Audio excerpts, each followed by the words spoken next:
മറ്റൊരു വാർത്തയിലേക്ക് പോയാൽ കോഴിക്കോട് വീട് കുത്തി തുറന്ന് കവർച്ച നടത്തിയ കേസിലെ പ്രധാന പ്രതികളിൽ ഒരാളെ പോലീസ് അറസ്റ്റ് ചെയ്തു. അമ്പായത്തോട് സ്വദേശി രമേഷിനെയാണ് തിരുവമ്പാടി പോലീസ് അറസ്റ്റ് ചെയ്തത്. കഴിഞ്ഞ ദിവസമായിരുന്നു പുന്നക്കൽ വഴിക്കടവിലുള്ള നോയലിന്റെ വീട്ടിൽ മോഷണം നടന്നത്. മോഷണത്തിൽ 2.5 പവൻ സ്വർണ്ണാഭരണങ്ങളും ഒരു DSLR ക്യാമറയും നഷ്ടപ്പെട്ടിരുന്നു.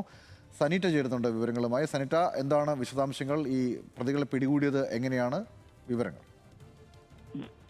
ഗൗതം, തീർച്ചയായിട്ടും പ്രതികളെ പിടികൂടിയിരിക്കുകയാണ്. കഴിഞ്ഞ ദിവസമാണ് പുന്നക്കൽ വഴിക്കടവിലുള്ള നോയലിന്റെ വീട്ടിൽ ഇത്തരത്തിൽ വീട് കുത്തി തുറന്ന മോഷണം നടന്ന സാഹചര്യം ഉണ്ടാകുന്നത്.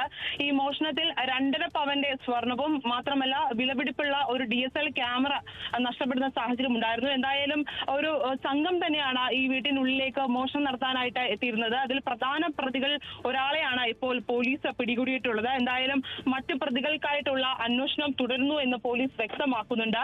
എന്തായാലും കഴിഞ്ഞ ദിവസം നമ്മൾ ഈ CCTV ദൃശ്യങ്ങളൊക്കെ കണ്ടതാണ്. ഒരു 4-5 പേര് ഈ കൂട്ടത്തോടെ വന്ന ഈ വീട്ടിനുള്ളിലേക്ക് കുത്തി തുറന്ന് ഈ മോഷണം നടത്തുന്ന സാഹചര്യമായിരുന്നു.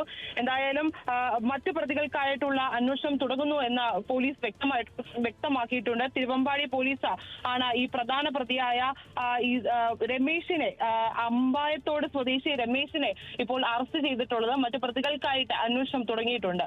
ഗൗതം. ശരി, സനീറ്റയാണ് വിവരങ്ങൾ നൽകിയത്. എന്തായാലും മറ്റ് പ്രതികളെ കൂടി കണ്ടെത്തേണ്ടതുണ്ട്. അതിനുവേണ്ടിയുള്ള ശ്രമകരമായ തെരച്ചിലാണ് പോലീസ് ഉള്ളതെന്നാണ് സനീറ്റ നൽകുന്ന വിശദാംശം.